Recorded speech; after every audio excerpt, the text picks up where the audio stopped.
ప్రస్తుతం 'big boss' హౌస్‌లో 11వ వారానికి సంబంధించిన కెప్టెన్సీ కంటెండర్ టాస్క్ అయితే ఇచ్చారు. ఈ టాస్క్ ఏంటంటే బీబీ రాజ్యం. ఈ బీబీ రాజ్యంలో 'బిగ్ బాస్' కొన్ని టాస్క్‌లు పెడతారు. ఆ టాస్క్‌లో చివరిగా ఎవరైతే విన్నరో, ఎక్కువ టాస్క్‌లో నిలుస్తారో వాళ్ళే కెప్టెన్సీ కంటెండర్‌గా ఎంపిక అవుతారంటూ 'బిగ్ బాస్' తెలియజేశారు.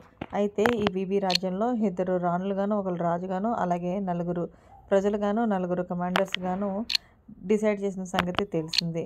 ఇక ఇందులో భాగంగానే ప్రస్తుతం లైవ్‌లో కమాండర్స్ అందరికీ కూడా 'బిగ్ బాస్' ఒక టాస్క్ అయితే పెట్టారు. ఆ టాస్క్ విజిటర్ రీసెట్ అంటూ టాస్క్ ఎక్కాలకి కొన్ని బాస్కెట్స్‌ని ఏర్పాటు చేశారు. అలాగే ట్రేలో కొన్ని బాల్స్‌ని కూడా ఏర్పాటు చేశారు.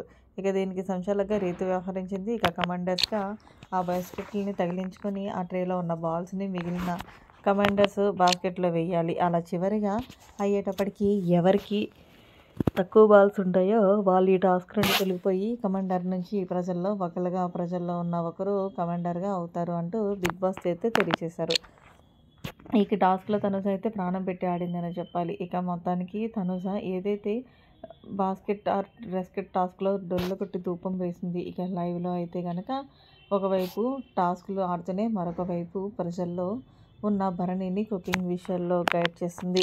ఎందుకు అంటే ప్రజల్లో ఉన్న ఇమాన్యుయల్ కానీ, భరణికి కానీ, అలాగే సుమన్‌కి కానీ, గౌరవ్‌కి కానీ వీళ్ళ నలుగురికి వంట అనేది రాదు. అయితే ఇప్పుడు రాణులుగా వ్యవహరిస్తున్న ముగ్గురు కూడా మాకు ఆ ఫుడ్ కావాలి, ఈ ఫుడ్ కావాలంటూ కామెంట్స్ చేస్తుంటే, ఆర్డర్స్ చేస్తుంటే తనుజ వాళ్ళ దగ్గరికి వెళ్ళి గైడ్ చేసి మొత్తానికి భరణితో ఫుడ్ వండించి ఆ భరణికి మంచిగా హెల్ప్ చేసి అక్కడి నుంచి సర్దుబాటు చేసింది. ఎవరైతే వ్యవహరిస్తున్నారో రాజులుగా, రాణిగా.